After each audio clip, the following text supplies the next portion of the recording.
హరిహర వీరమల్లు చిత్రానికి సంబంధించినటువంటి అనేక రకాల అంశాల గురించి జరుగుతున్న వాస్తవాలకు సంబంధించి మనతో మాట్లాడడానికి ప్రముఖ పొలిటికల్ అనలిస్ట్ చింతా రాజశేఖర్ గారు ఉన్నారు. ఆయనతో మాట్లాడదాం. సార్ నమస్తే. సార్ సినిమా ఏమైనా చూసారా? నేను సినిమాలు చూడడం మానేశాను. Okay okay right. అయితే ఈ చిత్రానికి సంబంధించి రిలీజ్ అయ్యే ముందు నుంచి వాగ్వాదాలు రన్ అవుతున్నాయి. రిలీజ్ అయిన తర్వాత చాలా వరకు అంటే వ్యతిరేకత ఎక్కువైంది సార్. ప్రధానంగా ఒకటి ఏంటంటే సినిమా రేట్లు ఇష్టానుసారం పెంచారు, అధికార దుర్వినియోగం చేశారనేది ఒకటి. సో మీరేమంటారు అసలు ఈ ఇష్యూలో? నేను 5 రోజుల క్రితము ఒక డిప్యూటీ సీఎంగా ఉండి ఆ డిప్యూటీ సీఎం చెందిన పార్టీ వ్యక్తి సినిమాటోగ్రఫీగా మంత్రిగా ఉన్నప్పుడు సినిమా రేట్లు ఎలా పెంచుకుంటారు, అది కాన్ఫ్లిక్ట్ ఆఫ్ ఇంట్రెస్ట్ అవుతుంది కదా అని ఒక ఫేస్బుక్ పోస్ట్ పెట్టడం జరిగింది. మీకు స్క్రీన్ షాట్ కూడా పంపిస్తాను. రైట్. అది అయిపోయిన 1-2 రోజులకి మనకి లిబరేషన్ కాంగ్రెస్ పార్టీ అధ్యక్షులు విజయ్ కుమార్ గారు కూడా ఆయన కాన్ఫ్లిక్ట్ ఆఫ్ ఇంట్రెస్ట్ ఏసీబీకిను చీఫ్ సెక్రటరీ గారికి డీజీపీ గారికి లేఖ రాసినట్టున్నారు. సో అది ముమ్మాటికి కాన్ఫ్లిక్ట్ ఆఫ్ ఇంట్రెస్టే. అది మీరు ఒక అధికార దుర్వినియోగం, దాంట్లో డౌటే లేదు. సో అది చేయటం వలన మీరు రైట్ సార్. ఇప్పుడు ఆయన పుష్ప అనే చిత్రానికి కూడా, పుష్ప 2 అనే చిత్రానికి కూడా ఆయన పెంచుకోవడానికి వెసులుబాటు కలిగించిన లేదు. అంటే ఎందుకు పెంచాలి నాకు ఒకటి అర్థం కాదు. ఇప్పుడు బియ్యం కేజీ 60 రూపాయలు ఎంత అమ్ముతున్నారు. బియ్యం కేజీ 200 అమ్మని అధికారం ఎవడిచ్చాడు? రైతు అమ్ముకుంటే అది వేరే విషయం. ఇప్పుడు ఆయన ఒక సినిమా తీశాడు, చాలా సినిమాలు తీశాడు, రీమేక్ సినిమాలు. భీమ్లా నాయక్ ఏదో చేశాడు. భీమ్లా నాయక్ మలయాళంలో నాకు తెలిసి 3 కోట్లతో సినిమా అయిపోయింది. ఈయన రెమ్యునరేషనే 50 కోట్లు తీసుకున్నాడు. వాళ్ళు చేసిన దానికి ఈయనకి ఏంటి తేడా? ఇది తన అభిమానులను దోచుకోవడమే కదా.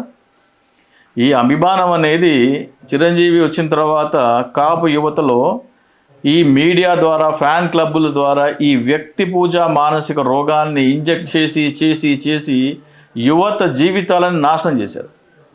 కాపు యువత ముఖ్యంగా ఈ చిరంజీవి రాకముందర బాగా చదువుకునే కాపు యువత ఈ 10వ క్లాస్లో మంచి మార్కులు వచ్చిన వాళ్ళు కూడా ఇంటర్వ్యూ రాగానే ఈ సినిమా వ్యామోహంలో పడి చదువు గట్టేసేసి గాలికి తిరిగి జీవితాలు నాశనం చేసుకుంటున్నారు.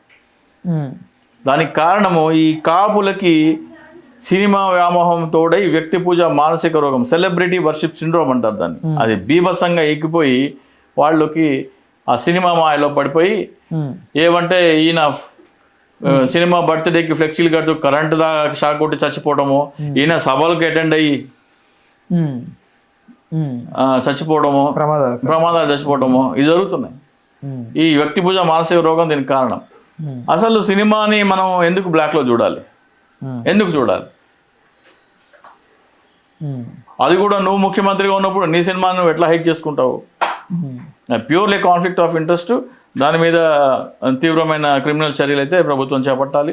కోర్టు ద్వారా వెళ్తే మాత్రం ఖచ్చితంగా శిక్షలు అయితే ఉంటాయి. అయితే సార్ సినిమాని కావాలనే వైసీపీ టార్గెట్ చేసి సినిమాని చంపేసింది, సినిమాని చూడకుండా చేసింది అనేది ఒక ప్రధానంగా అభియోగం సార్ జనసేన నుంచి. దీని సినిమా ఏంటండి? మన బతుకుల్లో ఈ సినిమా దరిద్రం ఏంటండి? నాకు అర్థం కాదు సార్. చైనా పాపులేషన్ మన పాపులేషన్ ఒకటే. చైనా జీడిపిలో మనం 20% కూడా లేము. సిగ్గుపడాలి. ఏంట్రా బాబు అంటే సినిమా, క్రికెట్, టీవీ సీరియల్ మన జీడిపిని సర్వనాశనం చేసేసింది, మన దేశాన్ని అధోగతి పాలు చేసింది. Cinema, cricket, TV serial.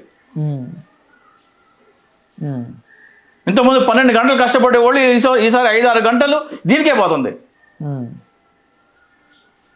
ఈ మొహానికి రంగులు వేసుకొని తైతక్కలాడే వాళ్ళకి అంత గౌరవం ఏమిటంటే నాకు అర్థం కాదు. వీళ్ళు బతుకులు ఎంత అండి నాకు అర్థం కాదు. మన పుట్టంగానే ఓ మనిషి పుట్టడానికి ఎవరు కావాలి?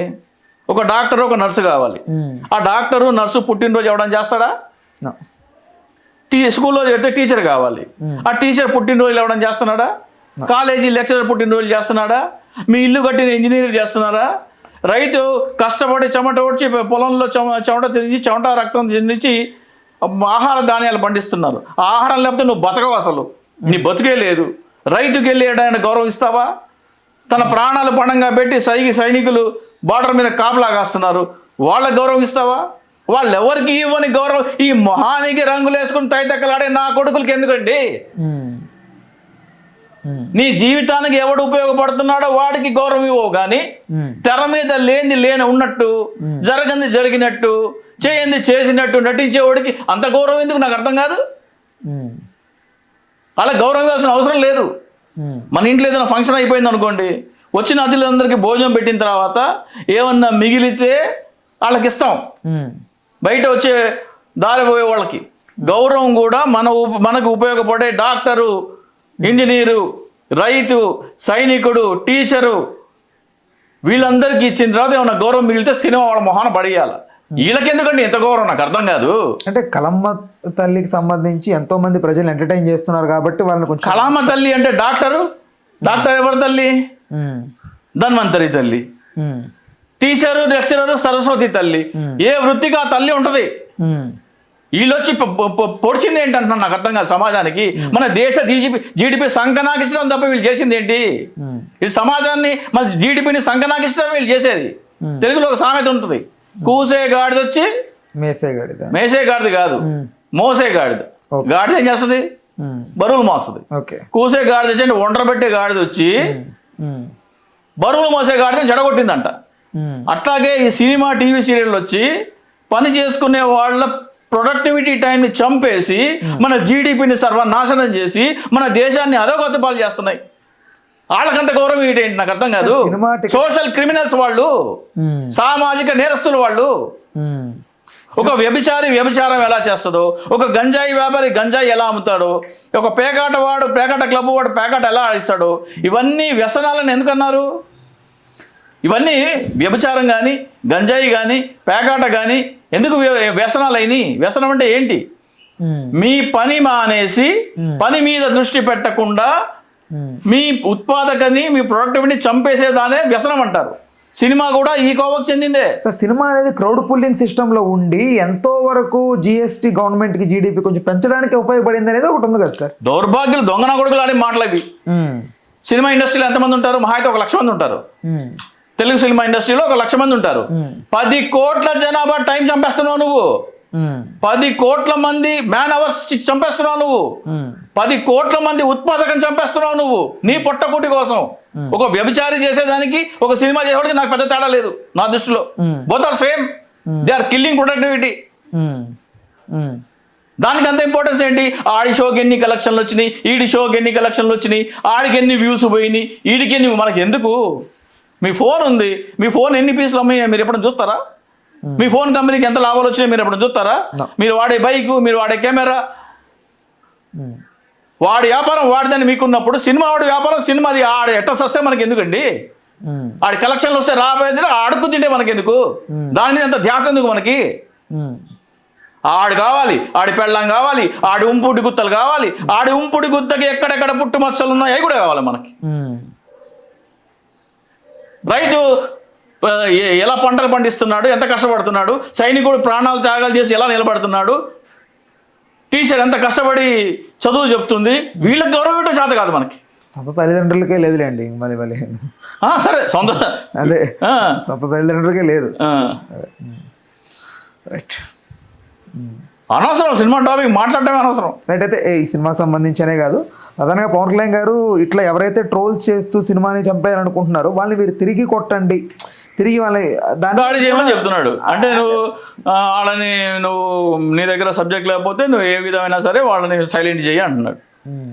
అంటే చాతకాంతనం, ఓటమి అంగీకరించడం. దాన్ని ఆ వ్యాఖ్యలు మీరు ఎలా చూస్తున్నారు? పవన్ కళ్యాణ్ చెప్తున్నా కదా, ఓటమిని అంగీకరించడం, జీర్ణించుకోలేకపోవటం, సినిమా అట్టర్ ఫ్లాప్.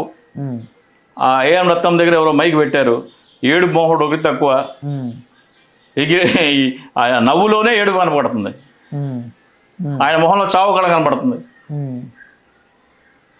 దివాళా తీసిపోయాడు.